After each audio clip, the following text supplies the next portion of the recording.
Hag ar brezhounek a zo met paket evelier oan ket tampet a dug ar bochet, ben eus reprezemont me sur no ka dug ar bochet, ben eus metro da vele reprezemont par ar brezel. Hag hag youen drezen a tout le rez kom se gantan.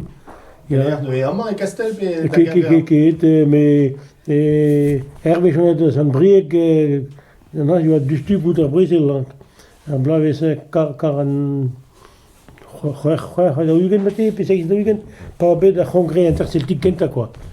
Ya, es an brieg. Mo gwele youen drezen eno. A reprezemont mo gwele de tregier, l'an reger neuze, e par ar brezel oa bet ar blem bruk. Ya, hag oa bure ou gantan eno bar sin tiker tregi, an reger, ya. Da poent se oan ket kase kuit, moaz...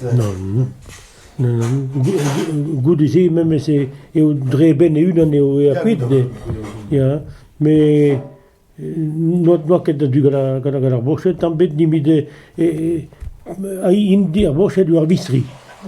Hag o doa laket tud e pe region da velet pet a veze great da surveilli ma keret.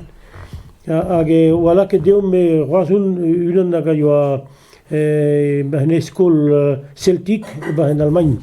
Vez Gerber, Ya, an anno segia. Setu pugur en anno celtik, oa e kouran dija deus tout a pet veze great war a yezou keltiek. Oa e kouran dija, setu veze ket trouble kalz an denze. Setu oa kevoin da roule an kemen, quoi.